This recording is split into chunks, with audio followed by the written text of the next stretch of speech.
Bonjour, bonjour, vous m'entendez bien? Bonjour à toutes et à tous. Talk sous la chaleur, mais bon, comme vous savez, ici c'est climatisé. Alors moi, j'ai pas du tout l'habitude de ce type de public en face de moi. Si vous n'êtes pas d'accord avec ce que je dis, ou si vous avez vu autre chose, dit autrement, etc., n'hésitez pas à m'arrêter, à me faire répéter, à lever la main, etc. A priori, je devrais tenir en dessous des 50 minutes, donc on aura du temps pour des questions. Donc on peut faire des pauses, on peut s'arrêter. J'aurai le temps de bégayer aussi s'il y a besoin.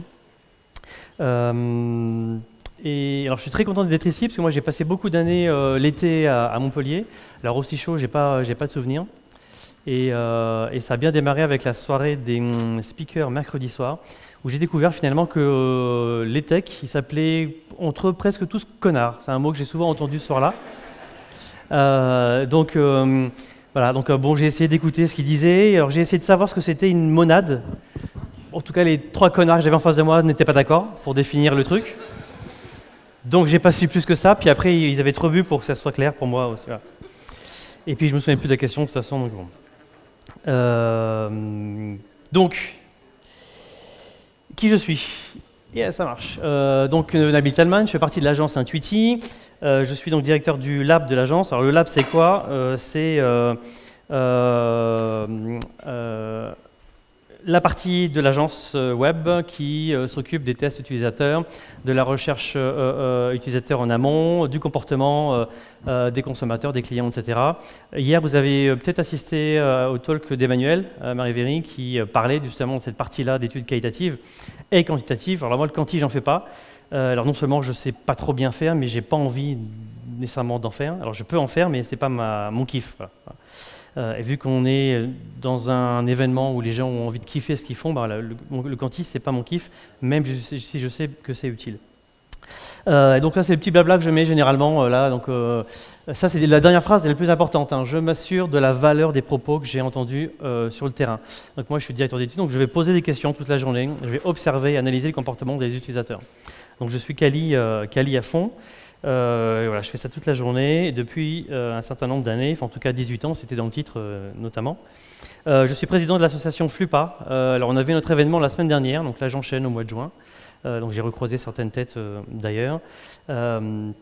Et quoi d'autre? Ah oui, je ne sais pas quoi me mettre comme présentation.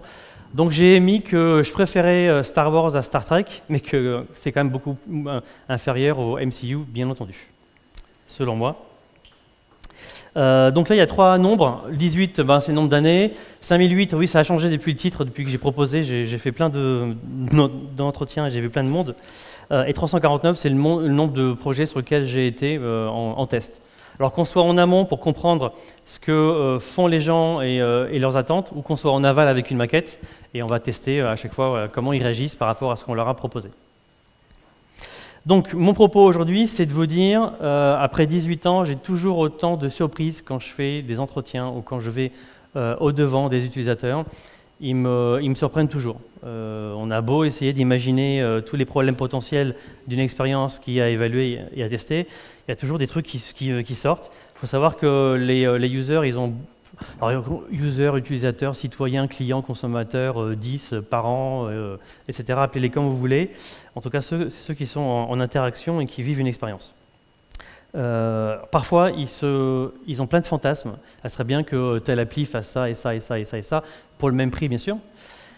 Et à d'autres moments, ils se contentent de très peu. C'est très surprenant en les regardant faire. Alors, quand ils sont devant un site, ils peuvent passer 2 fois plus de temps pour aboutir à l'information qu'ils recherchent, mais ils ont intégré ces contraintes et ça leur va très bien. Et mon boulot, c'est de dire aux clients, enfin aux commanditaires, là, c'est pas la peine de faire d'efforts parce qu'ils ne voient pas de problème.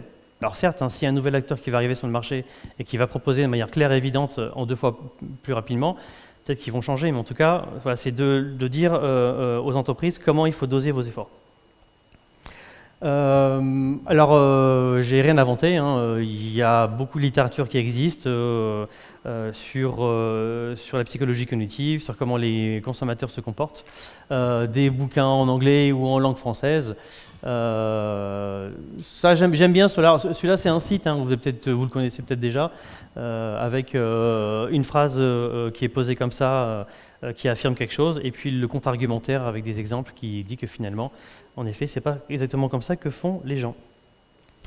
Alors j'aime bien dire les gens parce que, enfin, j'aime pas les gens, c'est une grosse masse informe mais en même temps, c'est bien résumé pour dire la masse informe, quoi. Voilà. Alors l'UX, hein, l'expérience utilisateur, je vais faire rapide, mais ce qu'il faut bien avoir en tête, c'est ça. C'est ce que ça va provoquer, l'expérience. Voilà, la selle, la pédale, le guidon, c'est bien une interface hein, qu'on va utiliser pour vivre une expérience. Alors ça peut être se balader le week-end ou aller au travail hein, tous les jours, deux expériences différentes, avec des produits différents, mais c'est bien ça, c'est bien quelle est l'émotion qu'on va proposer. Évidemment, il y a trois choses qui sont importantes. Alors l'entreprise pense souvent au contenu, hein, qu'est-ce qu'elle veut proposer, qu'est-ce qu'elle veut mettre en scène. Parfois, elle oublie le user à qui elle s'adresse, hein, donc c'est un peu embêtant parce que, encore une fois, sans utilisateur, l'expérience n'existe que parce qu'il y a un utilisateur qui la vit, hein, sinon ça ne marche pas. Et le contexte aussi est très très important. Typiquement, si vous voulez, si on est dans l'expérience du déjeuner, en livraison ou à emporter, et bien que vous soyez chez vous en train de commander sur Deliveroo ou que vous soyez debout chez McDo face à un écran, l'expérience sera évidemment différente. Donc le contexte joue beaucoup. Et bien sûr, une démarche centrée utilisateur, ça résout des problèmes ou ça rend plus confortable certaines choses. Mais il y a eu d'autres confs sur l'éthique, en effet, et d'autres talks qui parlaient de ça. On pourrait vous y référer. Alors ça, je le montre souvent parce que c'est un post-it assez mignon. C'est un post-it d'un de mes étudiants à l'école de design de Nantes Atlantique qui, quand on demandait c'est quoi l'UX pour vous, il a écrit ça. Merveilleux. Donc il n'y en avait qu'un seul hein, qui tombait juste, hein, bien sûr. Mais sinon, oui, je suis d'ailleurs assez effaré à quel point les étudiants en design d'interaction, ils ont du mal à se dire je vais faire quelque chose pour quelqu'un en fait. Voilà. C'est beaucoup centré sur sur eux ou sur la lumière divine qu'ils reçoivent pour leur dire voilà, c'est ça que j'ai proposé aux gens, sans nécessairement se mettre à leur place. Alors, je vais vous dérouler trois a priori. Alors, il y en a plein qu'on peut imaginer sur l'être humain. Trois a priori, je vais vous parler de paradoxes. En effet, je ne comprends pas, la personne dit ça, puis elle fait ça. Alors, où est la vérité? Un groupe a dit blanc, puis le lendemain, un groupe a dit noir. Merde, qu'est-ce que je veux dire à mon client? On ne va pas dire gris, c'est trop facile, donc quelques paradoxes. Et puis pas mal aussi de principes de psychologie cognitive ou autres qui montrent à quel point l'utilisateur peut vous surprendre à chaque fois. Donc, alors j'adore celle-là aussi. Oui, globalement, j'adore beaucoup de mes slides, mais bon, ça c'est normal. La consigne, colorie la moitié des voitures en rouge. Alors je ne sais pas à quel niveau c'est, mais bon, peut-être en primaire. Le gamin qui a fait ça, il a bon. C'est ce que dit son prof, hein, c'est une bonne réponse. Mais ce n'est pas exactement ce que j'avais demandé. Eh bien si, c'est exactement ce que tu as demandé.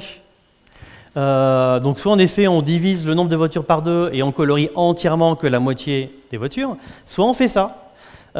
Dès qu'une consigne est polysémique, vous avez une chance sur deux que la personne ne fasse pas ce que vous voulez.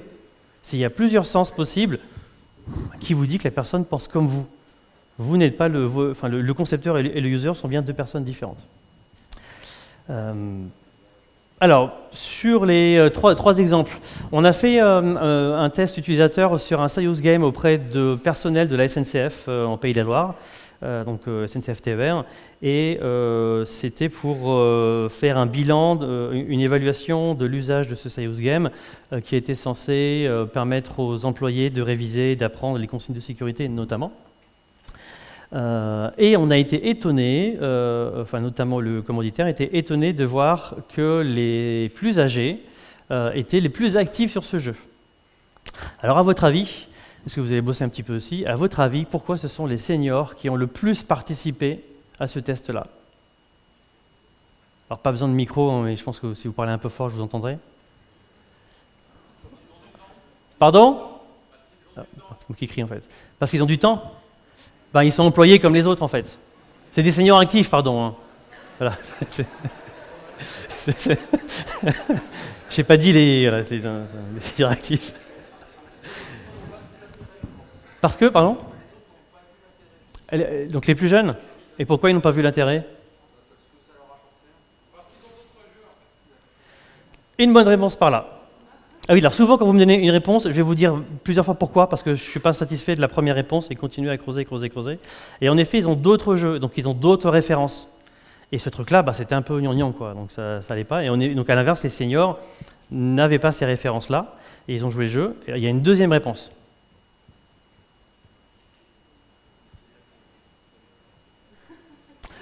Non, là, il faut sortir en fait de l'écran. Non. Non. Ça aurait pu, mais ce n'est pas la réponse qu'on a eue. Non. Alors, les seniors auraient pu se sentir plus concernés par la sécurité, en effet, étant dans l'entreprise depuis plus longtemps, peut-être que c'est un sujet qui est important pour eux. Et la sécurité est hyper importante pour les personnes qui travaillent à la SNCF, qui peut d'ailleurs cannibaliser toutes les autres tâches qu'on leur met de plus en plus dessus. Voilà. Non, c'est pas ça. Oui. Voilà, deuxième bonne réponse. Enfin, bonne réponse, hein, en tout cas telle qu'elle a été recueillie, c'est je veux apparaître dans le coup encore. Je ne veux pas être dépassé. Donc je fais des efforts, un peu plus que les autres peut-être, pour y aller. Je veux être dans le coup et je n'ai pas d'autres références, bingo, du coup j'y vais. Et on se rend compte que de plus en plus, j'ai pris cet exemple-là, mais dans d'autres études, les seniors ne sont pas en reste. Et de toute façon, le taux de pénétration de l'usage des supports numériques et d'Internet a vachement boosté depuis une dizaine d'années auprès d'eux. Ils ont démarré après tout le monde, mais n'empêche que maintenant, ils sont là. Donc l'absence de référence, l'âge, là, ce n'est pas un facteur segmentant. Souvent, on nous dit, on va prendre les moins de 60 ans, les moins de 65, etc. Après 75, il faut faire des tests sur mobile. Bon. Voilà, et bien penser aux motivations qui sont inattendues. Je ne m'attendais pas à ce que les seniors me disent pour rester dans le coup. Donc j'ai joué le jeu. Merci. Deuxième exemple. Là, on n'est plus tout sur une interface numérique. C'est une chambre en carton.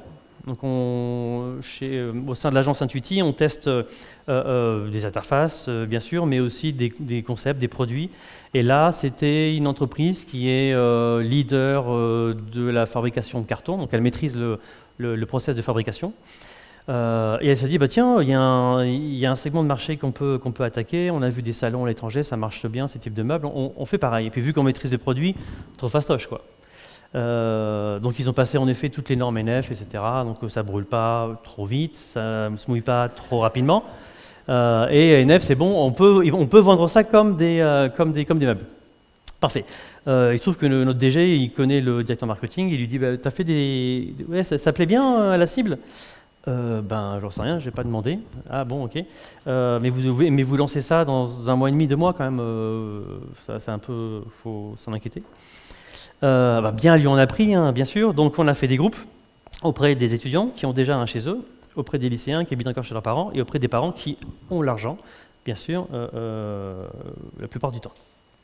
Ce qui est arriva. À votre avis, quand on a dit carton, qu'est-ce que les personnes ont dit spontanément? Il y a une phase dans les groupes, quand on anime un groupe de 2 heures, il y a une phase d'évocation spontanée. Je veux savoir ce qu'ils ont en tête, en fait, avant de leur montrer des trucs. Quand j'ai dit carton, ça vous fait penser à quoi? Ils ont dit quoi? Alors, fragile, déménagement, poubelle, recyclage, temporaire. Pardon? Cheap? C'est vraiment tout ce que vous dites là, c'est ce qu'ils ont dit dans un second temps. Voilà. Et qui a contrecarré tous les bénéfices que le client va imaginer. Alors, non, c'est assez... alors, en effet, ils ont dit déménagement. Enfin, il y a 2 éléments qui étaient importants pour moi, pour montrer au client de là, quels sont les efforts à faire pour faire venir le client de sa zone, des traits d'image qu'il a, vers le produit. Donc, en effet, carton, c'est déménagement. Et le deuxième truc, c'est... Non. Oui, mais c'est un problème après, mais non. C'est négatif, c'est un terme, c'est négatif cette évocation. Non. Non, ça peut être classe là. SDF. Le carton, pour moi, c'est clochard et déménagement. Il faut dire qu'ils font un sommier en carton. Hein. Donc, je vais faire dormir mon fils sur un carton comme ce que je vois dans la rue. Bon. Donc quand on sait que les personnes viennent de là, on se dit, wow, on va avoir des problèmes, il faut qu'on change l'image complètement qu'ils ont du produit. Donc ça, c'est dans une pièce, on leur pose des questions, et après on leur montre. Donc là, vous avez un bout de la pièce qu'on avait configurée en montant les meubles, pour que ça soit une chambre d'étudiants, qui était la cible de départ. Et on a fini le groupe, les 2 heures suivantes, là-dessus. Donc on était assis sur les tabourets, etc. Donc ils ont pu se rendre compte en plus de la fragilité ou pas du matériel. Et ce qui était bien avec les lycéens, c'est que les parents ont vu d'abord ça, les lycéens, on a travaillé avec eux les évocations, après on a changé, et après on a remis les parents et les lycéens, donc leurs enfants, ensemble, et puis on a vu comment, comme dans un showroom, comment ils se parlaient entre eux, comment ils essayaient d'argumenter, donc des lycéens qui ne voulaient pas et les parents essayaient de les convaincre, et puis inversement. Et qu'est-ce qui s'est passé quand ils sont entrés dans la pièce? Ils ont voulu tester. Donc ils sont jetés sur le lit pour voir si ça tenait, ils ont mis de l'eau sur le truc, bon on ne les a pas laissés brûler la table basse, mais ils ont voulu, mais quand vous observez ça, vous remarquez tout de suite, vous vous dites, vous savez que votre client, il voulait vendre ça sur Internet, sans aucun showroom. Et quand vous voyez ce que font les personnes spontanément quand elles voient ça, elles touchent, elles testent la solidité, etc., c'est sûr que ça n'a pas marché. Donc quand vous passez par l'observation déjà, vous voyez qu'il y a des choses qui ne vont pas aller. Et quand vous leur posez la question, en effet, non, ça ne va pas. Et puis vous voyez que le tabouret ici, 2 heures dessus, à force, les coins ils se racornissent un petit peu, etc. Donc, alors même s'il y avait un renfort au milieu avec une petite latte de bois comme ça, on leur a fait monter le produit, très facile à monter, c'est 10 minutes pour chaque tabouret. Donc ça va très bien. Mais par rapport à l'évocation et par rapport et le prix, c'était pas bon non plus. Le prix, ils pensaient que c'était 2 fois moins cher qu'une chambre Ikea. Mais ce n'était pas ça qui était intéressant pour les personnes. Et le client disait, mais de toute façon, s'il y en a un qui s'abîme, on vous le remplace. Je vous laisse deviner, qu'est-ce qu'ont dit les consommateurs? S'ils le remplacent rapidement, ça veut dire que ça ne tient pas. Donc ce qui était un bénéfice, un service supplémentaire pour le client, ça devient finalement un contre-argument pour le consommateur. Et puis le positionnement prix n'était pas suffisant pour être attractif. Alors, 3e exemple sur les a priori, en effet, ce que vous avez devant les yeux, a priori, normalement les gens doivent le voir. Alors je vais vous montrer une vidéo d'un test de site, c'est une vidéo fait avec un eye tracker, donc il y a un rond rouge qui va se promener à l'écran, c'est les yeux de la personne, c'est la moyenne de ces 2 yeux, donc c'est pas en accéléré, c'est en vitesse réelle, et vous allez voir là où elle regarde et là où elle ne regarde pas. Donc, donc la consigne, c'était choisir un voyage pour 2 à Cuba.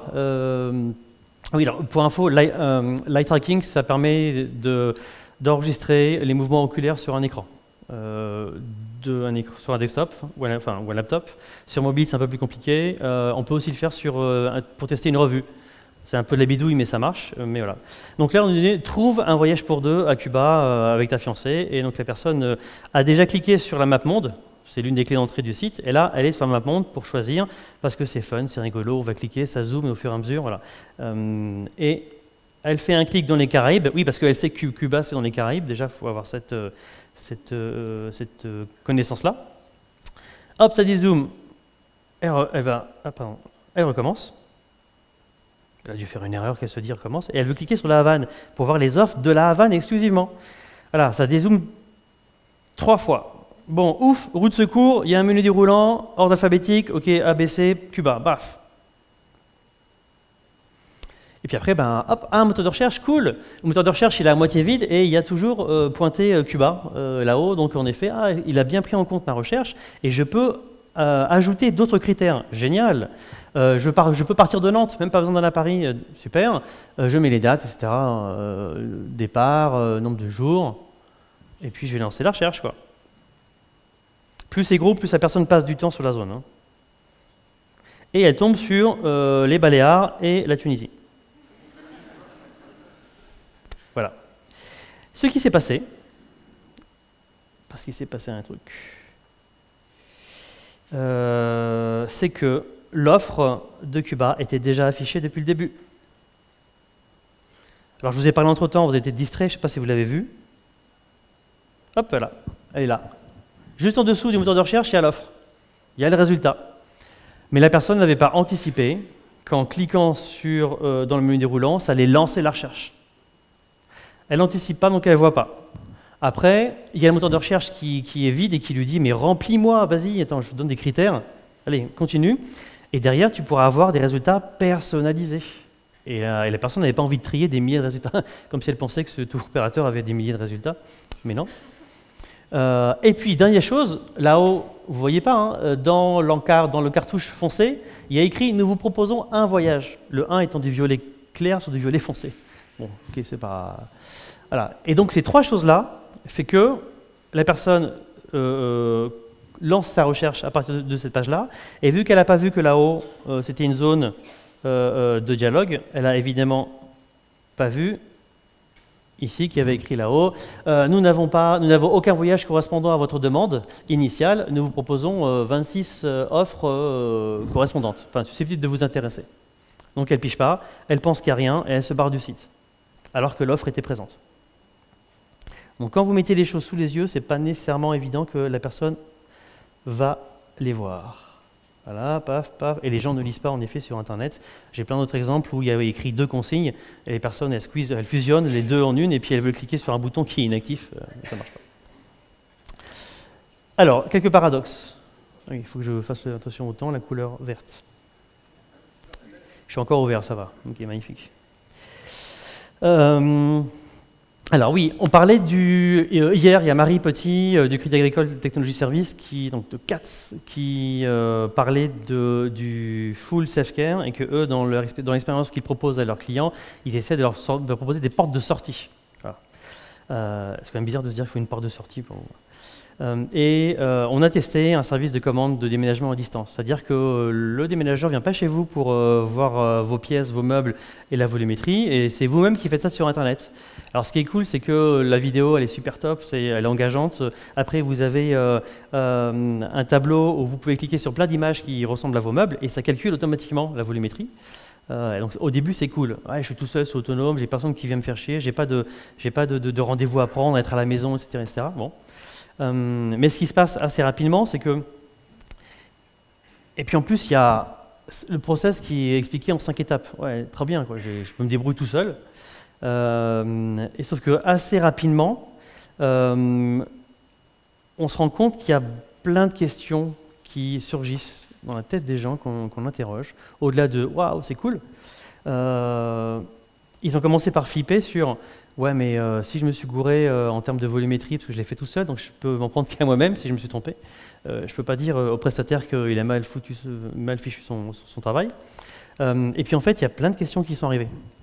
C'est-à-dire que là, vous avez 5 étapes, ça a l'air très bien comme ça, mais plein de questions alors FAD, c'était le groupement qui proposait ça, parce que si si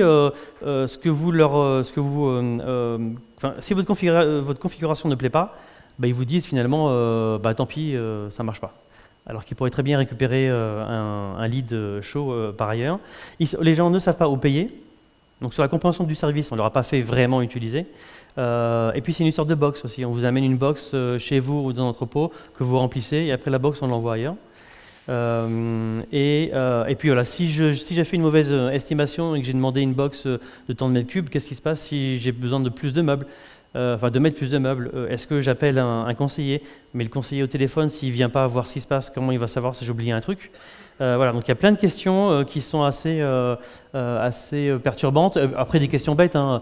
Le box qui est pris en charge, transporté, ben oui, c'est celui qui est plein, mais sinon, il reste chez vous. Et puis, 72 heures, c'est à partir de quand? Et puis, c'est livré où? Et puis, qui est responsable en cas de casse, etc., etc., etc. Parce que vu que la répartition du travail se fait entre le prestataire et vous-même, à quel moment mon vase il s'est cassé? C'est quand moi je l'ai mis? C'est quand ils l'ont transporté ou c'est quand je l'ai redéballé chez moi? C'est pas clair du tout. Alors que quand c'est quelqu'un qui fait tout, ben en ce cas-là, c'est sa faute. Le self-care, si ça merde, c'est de votre faute. Donc être autonome, c'est très bien, oui, je vais me débrouiller, etc. Mais il n'empêche que, suite à ça, je veux bien être guidé quand même. Donc ça ne veut pas dire qu'on revient à la méthode d'avant, mais c'est qu'il faut guider un peu mieux l'utilisateur dans un nouveau process qu'on met en place. Alors, on a fait aussi une autre étude pour un club de livres, qui a plusieurs dizaines d'années d'ailleurs, qui est un petit peu mal en point en ce moment, et qui marche par abonnement. Et donc on essayait de savoir comment on peut, quels sont les soucis, pour qu'il y ait une désaffection des clients, enfin en tout cas un non-renouvellement des abonnements, qu'est-ce qu'il faut faire, etc., etc. Et on nous dit, ben oui, moi j'aime bien être surpris. Et on nous dit, je veux être surpris, mais par contre, il se peut que le choix qui a été fait à ma place ne me plaise pas. Alors comment on fait? J'ai pas envie de me casser la tête et d'aller en magasin, j'ai pas vu le catalogue et donc j'ai pas fait mon choix, mais j'adore être surpris quand même, c'est super, on sait pas quand on va ouvrir, voilà. Puis les box, il y en a partout en ce moment, dans le vin aussi, etc., etc. Enfin, je sais pas comment on fait pour recevoir des bouteilles de vin qu'on n'a pas choisies. Enfin, moi, je n'arriverai pas. Bon. Puis, bon, ça c'est autre chose, c'est mon problème, mais voilà. Donc le livre, voilà. Donc je veux être surprise, mais j'aime pas le choix qui a été fait. Et en creusant, en fait, on se rend compte que les personnes, dans ce cas-là, sont prêtes à accepter, par exemple, de remplir certains critères. Alors on se dit oui, en effet, les newsletters, je veux d'abord savoir que ce qui m'intéresse, les formulaires, j'en ai marre, moi je veux simplement entrer dans le service et l'utiliser. N'empêche qu'à des moments donnés, quand il y a un bénéfice supérieur, eh bien on est OK pour remplir un formulaire qui peut être d'ailleurs assez long, mais en tout cas on recevra a priori une semi-surprise dans un cadre qu'on a déjà précisé, quoi. Et ça peut suffire. Mais ne pas s'arrêter au fait qu'ils disent noir et blanc en même temps. Autre chose, à nouveau sur les données personnelles, on a testé un symptôme checker. Je ne sais pas si vous voyez ce que c'est. Un symptôme checker, c'est dès que vous avez un petit bobo, vous exprimez votre bobo, puis il vous dit si vous êtes fatigué ou un cancer, grosso modo. Donc c'était assez flippant. Nous ont restitué les personnes interviewées. Donc ce qu'on a fait, c'est qu'on a travaillé en amont sur leur perception de ce type d'outils en ligne. Voilà. Et puis, et après, on leur a donné pendant 2 semaines à utiliser chez eux, en espérant qu'ils tombent malades pendant ces 2 semaines, bien sûr. Ce qui est arrivé d'ailleurs, donc tant mieux. Et puis on les a revus donc 2 semaines après pour avoir un feedback de leur expérience, comment ça s'est passé, est-ce qu'ils l'ont apprécié, est-ce qu'ils ont continué à l'utiliser, qu'est-ce qui n'a pas été, etc., etc. Et notamment aussi les logiques d'apprentissage. Est-ce que la 2e, 3e, 4e utilisation, est-ce que c'était plus facile que la première? Ça, ces tests, enfin ces expérimentations sur le long terme, ça sert à ça aussi. Ça permet de voir à quel degré, à quel moment l'expérience commence à être beaucoup plus facile et à quel niveau les problèmes surgissent. Parce que si vous ne faites pas ça, vous allez avoir et donc on leur avait fait remplir un carnet de bord. Le carnet de bord, c'est une des méthodologies pour que la restitution soit proche du moment qui a été vécu. Voilà. Et qu'il n'y ait pas cet effet de démémorisation. Et donc ils se plaignent que la machine leur pose plein de questions. Par contre, jamais ils vont se plaindre que le médecin leur pose plein de questions. Eh oui. Donc la machine, c'est magique, c'est à mes ordres, et puis c'est quand même hyper intrusif. C'est ce qu'ils nous ont dit au bout de 5 minutes, mais 2 semaines après, ils ont dit « Ah oui, on comprend pourquoi elle pose toutes ces questions-là ». Sauf que quand elle les pose, elle ne dit pas pourquoi elle les pose. Le médecin, il ne dit pas non plus. Hein. Bon.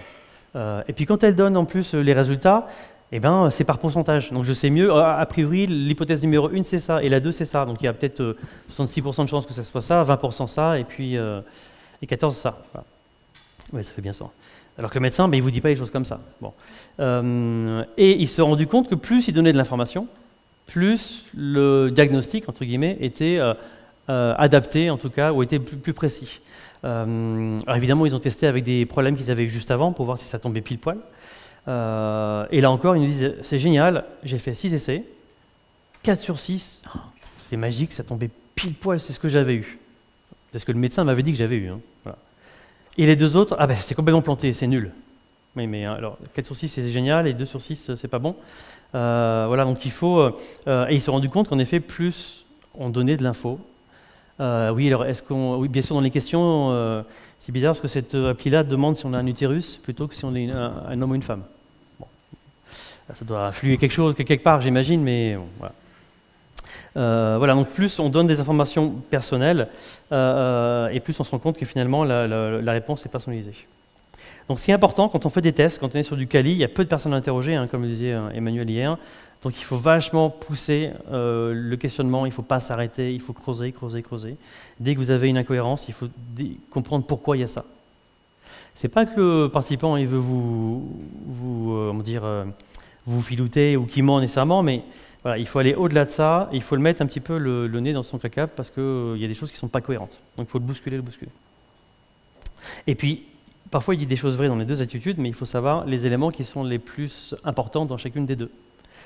Ouais, pendant 1 heure d'entretien, ça prend la tête d'interroger quelqu'un, mais ça demande pas mal d'efforts, mais on est obligé de se creuser la tête, justement.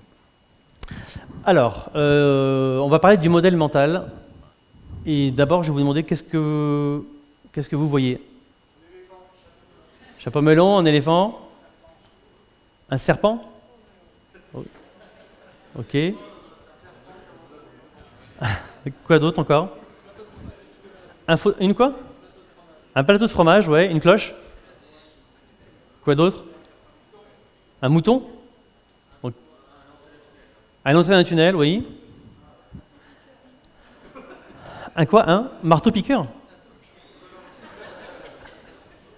Donc, vous voyez qu'il n'y a pas nécessairement deux mêmes réponses et vous restituez ça par rapport à vos connaissances, à votre parcours, à votre culture aussi, à ce qui vous a construit jusqu'à présent, et vous dites, ben, dans toutes les connaissances que je peux avoir en tête, tiens, qu'est-ce que je vais décoder en mémoire pour dire, tiens, ça ressemble à ça, c'est sûrement ça. Et donc on a des références de description basiques, et on a des références qui évoquent d'autres choses. Alors j'ai pas entendu Charlot par exemple, là c'est purement culturel, on sait que c'est un film, etc. Ou Chapeau melon et bottes de cuir aussi, ou Sherlock Holmes, etc. Alors quand il n'y a que ça, et encore je vous dis qu'est-ce que vous voyez, je ne vous dis pas qu'est-ce que c'est, ce sont deux questions différentes. Attention, vous posez ces deux questions différentes. Si je vous rajoute un indice, alors ça va être trop facile, mais si je vous montre ça, c'est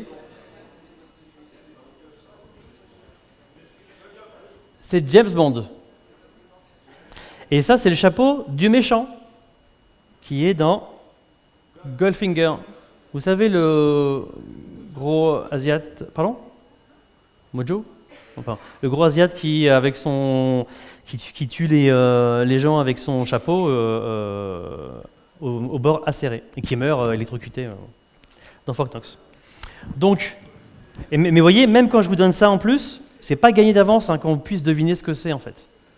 Donc ça montre bien qu'en fonction de ce que vous avez fait avant, eh bien, vous pouvez faire appel à votre mémoire, à votre culture, à votre intuition aussi. Le modèle mental, vous puisez dans ce que vous connaissez pour vous dire, ben voilà, ça a priori, vu ce que je connais, ce truc-là, il est un peu différent, mais ça ressemble, donc je vais puiser dans ma mémoire pour me dire, c'est sûrement ça. C'est sûrement comme ça que ça marche. Donc, le modèle mental, c'est bien parce que ça vous permet d'apprendre des nouvelles choses. Par contre, c'est aussi le poids des habitudes, c'est que ça vous enferme. On a fait un test avec une banque qui voulait évaluer son application de paiement via téléphone mobile sans contact. Donc on fait ça dans 2 villes, à Paris et à Nice, parce qu'à Nice, une ville qui est particulièrement sensibilisée au sans contact, il y a des QR codes partout, etc. Bon, c'est avéré que c'était pas... On a pris les mêmes échantillons et pourtant ils n'étaient pas plus aware que Paris ou les autres. Et on leur a demandé, on a joué à la marchande, donc on avait un TPE, on avait un téléphone mobile et on avait une douchette pour scanner les produits. Et puis on leur a demandé, ben voilà, maintenant il faut payer avec votre téléphone. Donc ceux qui avaient un iPhone, on leur filait un iPhone en test. Ceux qui avaient un Android, ils avaient un téléphone Android aussi. Voilà. Et on a vu comment ils faisaient. Donc, ce qu'ils faisaient, ça c'est la bonne manière de faire. Donc, l'écran vers vous et le dos du téléphone vers le TPE. Beaucoup de personnes ont fait l'inverse. On fait comme ça. Pourquoi, à votre avis? Pour? Tout à fait. Parce que la référence, c'est ce que je fais déjà.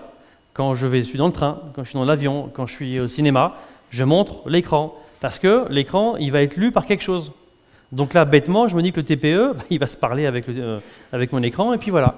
Donc on joue la poupée. Donc certains le mettaient comme ça, d'autres le lâchaient, attendez. Le problème, c'est que les consignes étaient sur l'écran de ce qu'il fallait faire.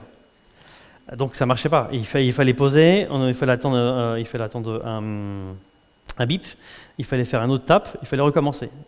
Il y avait besoin d'un niveau de sécurité assez important pour rassurer les personnes sur le fait que c'était sécurisé alors que c'était nouveau comme process, etc. Et en plus, il regardait, alors vous savez, sur le TPE, il y a des diodes de couleur verte, et quand les 4 s'allument, c'est bon, quoi. Non, ça vous parle, oui? Vous pouvez me faire oui si c'est OK. et donc, donc il y a ce signal-là, et vu que donc il y a ce signal visuel et il y a le signal sonore. Et vu que la vitesse, c'est tout con et ça ne se joue à pas grand-chose, hein, mais vu que la vitesse de la lumière, ça va plus vite que la vitesse du son, ça, on est encore OK là-dessus, dès qu'ils voyaient la 4e diode s'allumer, ils enlevaient, avant que le système ait fini de se parler et que ça vibre et que ça soit bon. Donc non seulement j'enlève trop vite, parce que je ne vois pas les consignes, et puis en effet, l'écran il n'est pas du tout vers moi. Donc quand on se rend compte de ça, et qu'on essaie de comprendre mais pourquoi tout, sur 14 personnes, il y en avait quand même 10 qui ont fait comme ça, hein, qui ont posé, donc ça bien des personnes d'origine différente, d'âge différent, de sexe différent, et des caractéristiques socio-démo et des pratiques différents. Le Kali, c'est peu de monde, mais des profils très diversifiés. Et quand des profils diversifiés font la même chose, ça veut bien dire qu'ils ont en eux ancré des habitudes. Et là, on se dit que ça va être très très dur de changer ça. S'occuper des consommateurs, c'est bien, mais il y a une autre population qui est concernée par ça aussi, par le paiement sans contact, dans la relation. Oui? Qui ça? Le vendeur, oui. L'hôtesse de caisse en supermarché, si elle n'est pas formée à ça et qu'elle n'est pas aussi sensibilisée ou à l'aise avec le paiement sans contact, jamais cette technologie, ou en tout cas cette manière de payer, va être... les gens ne vont pas se l'approprier du tout. Parce que dès que ça va merder, d'abord je vais montrer à tout le monde que je suis nul parce que je ne sais pas utiliser un téléphone, alors que la carte bancaire je sais très bien, il y a du monde derrière, on sent la pression sociale, etc. Et ben on va vite revenir à la CB. Et on va le faire qu'une fois et on va y revenir plus jamais. Donc dans une interaction, là en effet il y a un écran et il y a un user, il y a aussi une autre personne qui est concernée, qui doit être un facilitateur. Autre exemple, un site de réservation de séjour de camping. On l'avait demandé, trouver un camping en Picardie, quand ça s'appelait la Picardie à l'époque. Enfin, je continue de l'appeler comme ça parce qu'au de France, je trouve ça débile, mais bon. Et donc c'était trouver un camping qui a un mini-golf. Les personnes, alors il y en a eu une dizaine, elles ont trouvé soit 0 résultat, soit 7, soit 11. Est-ce que vous savez pourquoi? Pourquoi il n'y avait pas le même nombre de résultats? Alors que la consigne était identique. Hein. Alors ça aurait pu, mais ce n'est pas ça qui a été le critère segmentant. Exactement, l'orthographe de mini-golf. Et les réponses ici, elles fusent beaucoup plus vite que dans d'autres confs que j'ai fait, hein, malgré la chaleur et tout. Oui, c'est ça, mais mini-golf, j'écris comment? Mini-golf un mot, mini-golf deux mots, mini-golf avec un tiret, son tiret. Certains avaient rajouté mini-golf camping, pour être sûr, alors qu'on n'était que sur un site camping de toute façon. Donc, voilà. Et bien sûr, la personne ne se demande pas, alors comment la base de données elle est construite, comment le concepteur veut que j'écrive les mots de ma requête. Non, non, il ne se pose pas de questions, il y va. Ce qui veut aussi dire que, en fait, ça va remonter simplement les fiches qui ont été écrites de la même manière que la requête. Voilà. Ce qui est embêtant parce que le site du comité régional de tourisme de Picardie, il a fait un effort de dingue pour fédérer tous les acteurs touristiques. Et il n'a pas réussi à leur donner certaines consignes pour que tout le monde écrive de la même manière, en tout cas. Ou que dans la base de données, il y a écrit mini-golf un mot égale mini-golf deux mots, égale mini-golf avec tiret, égale mini-golf avec un E à la fin, avec AU ou mini-gaufre ou je ne sais pas quoi, égale 11 résultats. Parce que la bonne liste, le bon résultat, c'était 11. Autre exemple du poids des habitudes, pour vous dire à quel point les gens sont bien ils ont creusé un sillon d'habitudes, c'est ça, c'est Mappy. On a fait le test du site, ils ont rajouté en fait une rubrique et voulaient savoir si ça perturbait pas trop les utilisateurs. Donc on donne la consigne, on est à Paris, vous devez trouver un hôtel Mercure à Lille pour un déplacement professionnel. Okay. Tout le monde me dit, oui mais je pars d'où? D'abord, je m'en fous d'où tu pars, je veux que tu ailles à un endroit. Mais je dis pas ça, bien sûr. Je dis, on est à Paris, on peut partir de Paris si vous souhaitez. Vous habitez où? Au Charenton? Voilà, mettez Charenton, très bien. Okay. On y va. Et puis, je me dis, bon, il n'a pas compris ma consigne, bon, très bien. Et le deuxième, il me redit pareil, et le troisième, et le quatrième, c'est bon, ok. Il faut savoir que sur Mappy, 75% du trafic, c'est l'itinéraire. il y a un itinéraire, ça a un champ de départ et ça a un champ d'arrivée.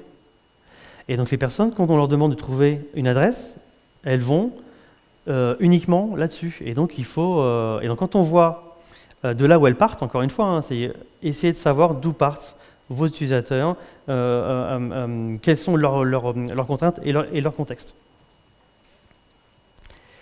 Ça, je vais passer. Hop, hop, hop, hop. Ah oui, alors ça aussi, ça fait écho à ce que disait notamment Thomas, qui est là, Thomas hier. On a fait une étude pour la FNAC sur l'écosystème digital. On teste l'application, le site web mobile, le site tout court. Et les personnes nous parlent du magasin. Donc, comme quoi, ce sera encore la sortie du samedi en famille. Il y en a pour tous les goûts et tous les étages. Et puis ils nous disent, ouais, ce que j'aime pas, moi, quand je vais au magasin, donc ça c'était à Nantes, parce que moi je suis basé à Nantes. Hein. Je reçois une notification et tout, et puis on me dit, ouais, bienvenue au magasin de Nantes, etc., etc. Ouais, j'aime pas qu'ils sachent où je suis, ce que je fais, etc. Bon, bah déjà, t'as qu'à pas mettre d'appli où tu désactives des notifs, mais... et quand on me dit ça, on dit, ok, alors, imagine que tu reçois une notif, et puis la notif te dit, bonjour Antoine, bienvenue à notre magasin. Tu recherchais sur notre site web il y a 2 jours ce produit et tu ne l'as pas acheté. Sache qu'il est au 2e étage de ce magasin et qu'il y a moins 20%. Et vous pensez quoi alors? Ah bah ouais, bingo, ok, c'est bon. Donc le ratio coût-bénéfice, hein. Le coût c'est, bah, ils ont m'a donné, ouais, bof, mais bénéfice c'est je vais acheter moins cher. Et tout le monde nous dit, il y avait un ou deux qui avaient encore un discours de bon ton, ouais non quand même, c'est pas super, hein. Mais tout le monde, quand on leur présentait ces 2 choix-là, ils avaient un regard différent sur les notifications et sur l'intérêt. Et personne ne s'est demandé, mais comment mon appli, elle sait que j'étais sur le site web il y a 2 jours? Personne. Donc on voit bien que même s'il y a une partie de la population qui commence à dire oula, il y a peut-être des abus et je fais attention, c'est bien au boulot des concepteurs de faire attention à comment on va gérer cette donnée-là et qu'est-ce qui vaut la peine d'être fait ou pas, quoi. Ça, je vais passer aussi. Alors, quelques guidelines. En effet, la phase de research, hein, c'est pour s'assurer que l'expérience qui est proposée correspond aux attentes, bien entendu. Et parfois, on peut tomber de haut. Allez, on a parlé aussi, Emmanuel, la Big Data, entre la Big Data, ces données dont on ne sait pas quoi faire, et puis l'intuition que les entreprises peuvent avoir, ou les concepteurs, bah tiens, je le sens bien, on va faire comme ça. Alors certes, on est de moins en moins sur le patron, il veut du bleu, c'est de moins en moins ça, mais bon, quand même. Et alors là, ce que vous voyez, c'est Tricia Wang qui a travaillé à l'époque pour Nokia, avant qu'il se casse un peu la gueule, et justement, elle a passé du temps en Chine. Et donc là, ce que vous voyez, à droite, elle est en train de dormir dans un cybercafé, et à gauche, elle a fait pendant 2 semaines vendeuse de sandwichs sur des chantiers. Parce que, alors elle est ethnologue, donc elle s'est immergée pendant 8 mois. Enfin, il faut bien qu'il y ait une grosse boîte pour payer quelqu'un pendant 8 mois à faire ça, sur quelle est la population cible, comment ils vivent, quelles sont leurs attentes, qu'est-ce qu'ils font. Et elle s'est rendue compte qu'ils allaient être prêts à acheter des smartphones qui pouvaient coûter très cher. Nokia n'y a pas trop cru, et puis bon, après, ils ont acheté des iPhones, mais ça c'était avant 2007, hein, c'est ça, 2007 le premier, je crois. Voilà, et donc elle a passé du temps pour essayer de comprendre ce qui se passait au-delà des données sociodémographiques de l'époque, pour se dire, ok, les aspirations des gens c'est ça, voilà comment ils vivent, et voilà ce à quoi ils sont prêts finalement à faire pour obtenir tel ou tel produit. Ça, c'est une phrase que quelqu'un aurait pu répondre à un questionnaire quantitatif envoyé sur Internet, vous en avez peut-être déjà rempli, hein, c'est auto-administré, donc vous avez un lien, vous cliquez dessus, puis vous avez un formulaire avec des choix, enfin des questions fermées, vous cliquez, voilà. Et puis parfois il y a des questions ouvertes où il faut remplir. Et cognitivement, c'est beaucoup plus compliqué d'écrire que de cocher. Voilà. Mentalement, c'est une charge plus importante. Donc on aurait pu avoir ça en fait en quanti, sauf qu'on a fait une étude quali, et on avait tout ça, en fait. Donc, les cliquer, pub, appeler, ça c'est 3 mots, et un entretien. Et dans ce paragraphe-là, j'ai dû poser une question de relance pour que la personne me dise tout ça. Donc, ok, grosso modo, ok, ça revient à ça. Sauf que c'était une pub, en effet, sur Internet. Hein, c'est peut-être con de préciser, mais c'est ça. Et elle a appelé. Elle ne pensait pas que c'était fait pour elle, cette offre-là. Donc on voit bien, encore une fois, de là où elle part, parce qu'elle a 38 ans, elle vit chez ses parents, elle ne pensait pas qu'elle pouvait être autonome. Okay, elle voit ça, 500 € par mois, je peux gérer, puis elle avait un bon salaire. Donc, bon, ouais. Et la dernière phrase, c'est « J'ai eu de la chance qu'il décroche, car je n'aurais pas donné mon email ou mon numéro pour être recontacté. » Donc là, on voit aussi quel est son canal habituel de contact, est-ce qu'elle est prête à faire ou pas. Donc là, on n'aurait pas fait de quali, on n'aurait pas eu tout ce détail. Bon, il y a plein de méthodes différentes, hein, si vous voulez comprendre, approfondir ou mesurer. Est-ce que vous voulez un premier retour rapide ou approfondir certaines choses, en fonction de ce que vous savez déjà? Et puis, est-ce que c'est explorer, découvrir des choses, ou simplement valider des choix qui ont été faits en amont? Blablabla. Oui, recruter les bonnes personnes, évidemment. Vous aurez beau avoir un bon animateur. Si les personnes que vous recrutez ne sont pas les bonnes, ça ne marchera pas. Il faut faire attention, en effet, au contexte d'une personne. On avait fait un test auprès de produits de beauté et j'avais détecté qu'une des personnes du groupe avait un vocabulaire ou une manière de parler différemment. En creusant un petit peu, il se trouve que son grand-père était pharmacien. Dans le recrutement, on ne va pas jusqu'à demander la profession du grand-père, jamais. Sauf que elle avait baigné dedans, dans cet univers-là, professionnel, et donc automatiquement, bim, quand on est sur un secteur d'activité qui est proche, elle n'a pas la même manière de parler des produits que les autres. Et donc il faut creuser ça, il faut savoir pourquoi elle parle comme ça. Alors, face à l'utilisateur, mettre à l'aise et le valoriser. Quand vous êtes en entretien, enfin quand vous faites passer un entretien ou une animation de groupe, c'est le participant qui est le meilleur expert de sa vie, hein, c'est lui qui sait. Vous ne savez rien, donc il faut mettre votre personnalité de côté et il faut le valoriser en montrant que ce qu'il dit est important. Il ou elle dit est important. Donc on est tout à fait neutre, hein. Je leur dis, moi c'est pas moi qui ai fait le site ou l'application, vous pouvez casser du sucre dessus, c'est pas un problème. Parfois même neutre, mais j'essaye de, quand je vois que ça va pas suffisamment, je me mets un peu de son côté et puis je crache aussi moi dessus pour voir comment elle va réagir. Les questions ouvertes, évidemment, surtout ça. Vous avez quelqu'un en face de vous, il faut une question ouverte. Vous avez l'occasion de creuser des choses. Typiquement, si vous voulez savoir si quelqu'un aime, à quel point quelqu'un aime le manchego, vous voyez ce que c'est un fromage ibérique avec la myrtille, c'est très bon. Et donc, est-ce que vous aimez le manchego? Vous aurez oui, non. Ok, c'est un fait. Mais il y a une autre manière de poser la question pour savoir vraiment si les personnes aiment vraiment le manchego. Ça serait quoi? Pardon? Alors vous la mettez dans une position qui n'est pas naturelle. Là c'est un état de fait. Et puis souvent elle va vous dire rien du tout quoi. S'il n'y a pas, je m'en moque quoi. Pardon? Alors là vous lui donnez le nom en fait. L'idée c'est pas de lui donner le nom du produit. Alors vous aurez une intensité par rapport à une question fermée, certes, donc c'est un début. En fait, non, la question ouverte, c'est voilà, quel fromage préférez-vous? Et si les personnes vous disent spontanément manchego, bingo, la réponse elle a plus de valeur que si elle vous avait dit oui, non à une question fermée. Parce qu'elle avait ça en tête tout de suite. Et encore plus, si vous lui demandez parmi tous les aliments qui existent, qu'est-ce que vous préférez manger, et qu'elle vous dit manchego, et voilà, super bingo. Là, vous êtes sûr qu'elle adore, quoi. Clair et net. Voilà. Après, il y a plein de questions subsidiaires, hein, avec quel plat, comment vous le mangez, à quelle fréquence, etc. Un comportement attentif, hein, il faut être à l'écoute de la personne, etc. Les signes non-verbaux, c'est-à-dire que quand vous voulez qu'une personne parle, vous la regardez et vous mettez de son côté, parce que si je ne veux pas qu'elle parle, je vais me mettre là, et puis je vais vous regarder là. Et en fait, elle sort de mon scope, et donc ça va l'inciter à parler, si c'est un leader et qu'il a déjà trop pris de parole, etc. Donc je vais bouger. Je peux aussi m'habiller différemment en fonction des personnes que j'interroge. Voilà. Là, je suis resté à peu près un peu moi-même, même si j'ai pas mes chaussures habituelles ni mon jean. Voilà, je suis un peu moi-même, mais pas totalement. Puis il fait chaud aujourd'hui, donc voilà. Et puis j'ai remonté mes manches et tout. Enfin, bon. Puis hier, j'étais en polo. Rarement au bureau, je suis en polo. Et il faut bousculer l'interviewé pour être sûr de la valeur de ses propos. Il ne faut pas hésiter à lui montrer qu'il a dit deux choses différentes.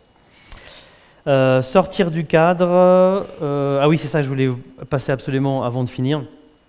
On a fait un test pour la SNCF, pour l'application Resto à bord, parce que c'était le nom de code à l'époque, on pouvait commander son repas à bord des trains. Bon. Donc elle existe aujourd'hui. On aurait fait un test en laboratoire, on aurait travaillé sur l'intérêt ou pas de la chose. Et ben on était dans le train. Vu que c'est une application qui va être utilisée dans le train, et ben tester dans le train, donc in situ. Sortez bien du bureau. Et on a fait Paris-Nice. C'est cool, du coup on a pu rester le week-end là-bas avant de revenir. Oui, moi je fais mes études en fonction des villes où j'ai pas encore été, donc Nice je n'avais jamais fait. Et donc on a pris des gens qui étaient dans le train, dans la cible. Si on veut interroger des personnes qui utilisent le TGV, allons dans le TGV, hein, c'est le plus basique à faire. Et on s'assoit à côté d'eux, on teste l'application, ils naviguent, etc. Et puis, ce qui devait arriver arriva. Hein. À un moment donné, on est un petit peu encaissé après Valence, on entre dans un tunnel, juste au moment où on faisait payer. Et donc, qu'est-ce qui se passe? Donc, on avait une CB fictive, bien sûr, c'était pas leur argent qui... Hein, mais il n'y a pas de contenu qui s'affiche sur connexion, elle ne sait pas si elle doit repayer, est-ce que le paiement est passé, est-ce que ça va passer 2 fois, voilà, qu'est-ce qu'elle doit faire? Et on est dans le train, qu'est-ce qui se passe? Alors, donc, on est assis, tiens, voilà, on est assis, et la personne nous dit, là, ça ne marche pas, qu'est-ce que vous faites? Il est là-bas, le wagon-bar, je me lève et puis je laisse tomber l'appli. On aurait été en salle, en laboratoire, jamais la personne n'aurait pensé à faire ça. Donc vous voyez bien que le in situ permet de se rendre compte du contexte et de vous dire que si votre appli ou service n'est pas habitué, n'est pas adapté au contexte, ça va être très compliqué. Le brief, je sors de ça, parce que je ne résiste pas à vous montrer Wolverine, bien sûr. Donc il y a 3 choses à retenir sur l'humain. Vous ne savez pas, oui, 3 choses, hein, il aurait eu 4 griffes, j'aurais trouvé 4 choses, hein, mais il avait en effet 3 griffes. Vous ne savez pas à l'avance ce qu'il va faire. Vous ne savez pas. Moi, j'ai été très, très surpris. Mappy, j'étais surpris. Il y a plein de choses. Je me suis dit, c'est bizarre, pourquoi il fait ça? Vous n'êtes pas vos users. Il va toujours faire le plus simple pour lui. Ce n'est pas le plus simple en général ou le plus rapide, mais pour lui, c'est sa logique. Il ne va pas s'adapter à votre logique. Et il est pétri de paradoxes. Donc, à vous d'aller creuser, piocher derrière, qu'est-ce qui se trouve. Voilà, donc l'humain est une drogue, abusez-en. Merci à vous.